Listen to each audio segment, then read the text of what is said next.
Ketua PMI Palembang yang juga mantan Wakil Wali Kota Palembang Fitriyanti Agustinda, Selasa siang 23 Juli 2024, hadir memenuhi panggilan penyelidik Kejaksaan Negeri Palembang.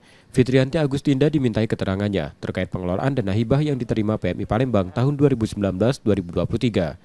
Ia diminta keterangan selama 2 jam dan mengaku kooperatif dan telah memberikan semua keterangan yang dibutuhkan Kejari Palembang. Dari jam berapa kita di sini tadi, Bu? Jam berapa ya? Dari jam 12. Bu, total dana hibah berapa ya, Bu, diterima PMI saat itu? Bu? Saat itu. Total Dana hibahnya yang diterima PMI Kota saat itu. Saat kapan? Nanti saya Tapi nggak sesuai prosedur ya, Bu ya? semuanya sudah. Menurut Fitriyanti Agustinda, pengelolaan dana hibah yang diterima PMI Palembang sudah sesuai prosedur. Yudi Kiswanto, Kompas TV, Palembang, Sumatera Selatan.